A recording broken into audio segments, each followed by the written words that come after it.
Hi everyone, welcome to week 10, part 2 of English 1302. Today's video will deal exclusively with the R3 writing assignment.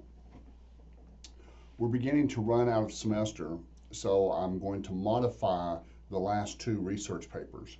We're going to use one topic, you'll pick one topic, and then the first part, the R3 part, will be just an outline and a works cited page, and that's due on Sunday, April 3rd, before 11:55 p.m. And then the last one will be due, which will be the R4 project with the same topic and the same research. That'll be due April 24th. Okay, you're going to want to print out the assignment sheet. Now, it's 5 pages because I've tried to give you plenty of information so that you understand what you're doing.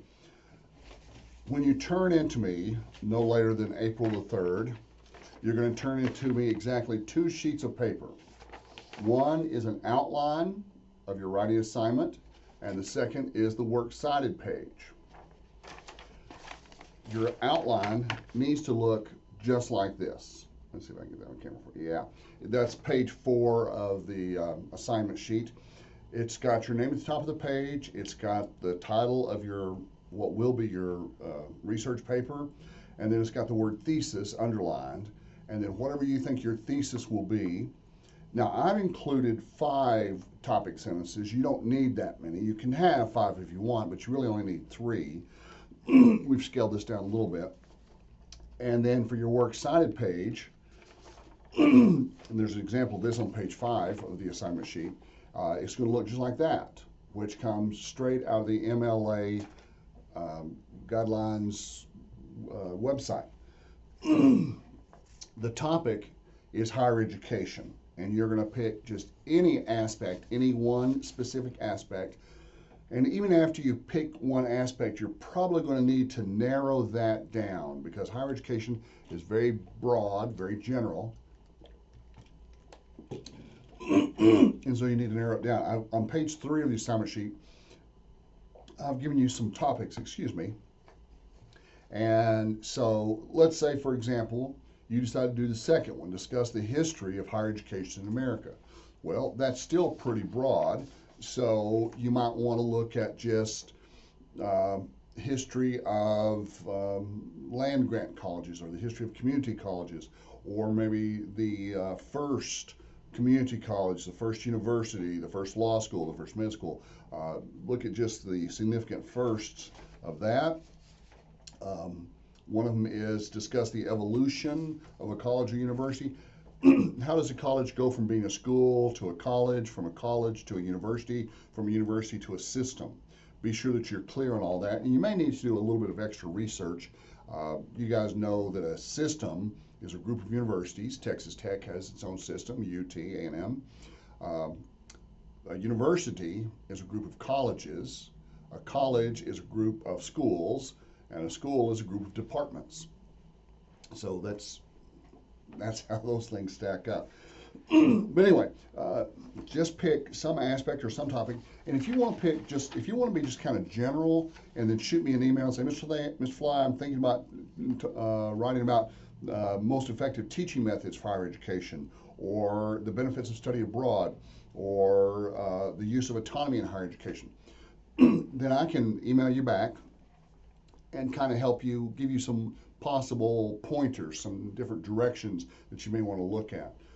Please use Google Scholar for your research. When you only need 3 sources, but when you don't use Google Scholar, I can tell.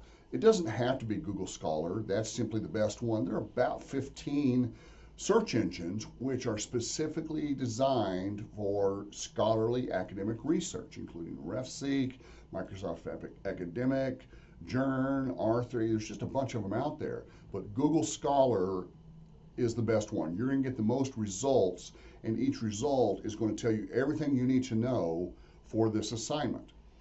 You need to weigh, you need to use your judgment before you select a source. Don't just pick the first 3 that pop up.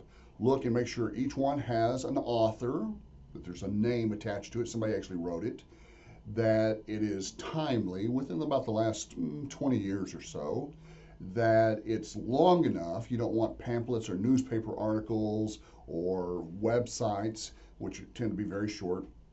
Generally, books and journal articles tend to make the most effective resources. And then, of course, it has to have citations. It has to either cite its sources or be cited by other sources. Either way is fine with me. And if you use Google Scholar, it'll probably have both. You may remember from our discussion last time that when you're looking at the number of citations, bigger is not necessarily better, because and smaller is not necessarily worse, because if a source has been out there for a long time, it may have a lot of citations, 100 or 200 citations, but it may also be out of date. It may be out there for 30 or 40, 50 years. On the other hand, something brand new may have just come out, which is earth-shaking, which is excellent scholarly academic research, but it may have only 10 or 15 citations. That's okay, as long as it has one citation. That's all you need for this assignment. Okay, so authority, depth, timeliness, and citation. There's a PowerPoint if you want to review those. It's going to give you more information. So anyway, look over the list of possible topics. Select one of these aspects of higher education. Narrow it down a little bit, because what you're doing here is you're constructing the first step in your R4 project, which is going to be a 3-page research paper. So narrow it down to something that can be fully discussed in just about 3 pages. You're going to have 3 sources. You will probably want to read the explanation on page 2 that talks about how to narrow down and the importance of why. But the page 1 of the R3, the Research Assignment 3 assignment sheet, points out, now first of all, this is only worth 50 points, okay? It's just an outline, so it's only worth 50 points. So it's an outline on a works cited page, but it's only worth 50 points. So the R4 project is going to be worth 150 points. Now, for your R4, do you have to have the same thesis, same topic sentence, same sources? Excuse me, I just ate some crackers. Much better. For your final paper, do you have to have the same sources, the same thesis, the same topic sentences as it is in your outline? No, you don't. In fact, once you send that in to me, I'm going to take a quick look at it and tell you, this is a good source, this is a good source, this is a good source. Your thesis needs work, your first topic sentence is okay, but your second topic sentence doesn't work. And in that way, you'll know what to change. And all you'll have to do, literally, is just flesh it out. Just fill it in, explain, insert your quotes, and write an introduction and conclusion. And that will be your R4 project, which is due, when we say, April 23rd. But you will have a separate assignment sheet for that and a separate Turnitin app. Okay, now, again, the way your paper looks is called format. This semester, we are using MLA, the Modern Language Association, formatting guidelines. For this assignment, your format is very important. It really needs to look right. You want the spacing right, you want the font done right, the heading done correctly. Everything needs to look pretty much exactly like the examples on pages 4 and 5 of the assignment sheet. And if you don't get the font right, you're going to lose points. If you don't get the spacing right, you're going to lose points. If you forget to alphabetize your works cited page, you're going to lose points. So get the easy stuff right, get going on the writing, and as you have questions, and you will have questions, of course, be sure to email me. And I may post a video a little bit later in the week, maybe Thursday, that just talks about higher education in general, which is what we'll be talking about in class. And of course, you are welcome to attend either my Monday night class at 7 p.m. or my Thursday night class at 5:30 p.m. here on the downtown Lubbock campus, room 2016-2016, which is on the second floor of the building. Okay, print out the assignment sheet, look over it. When you have questions, drop me an email, and I will get back to you as quickly as I can. Thanks and good luck.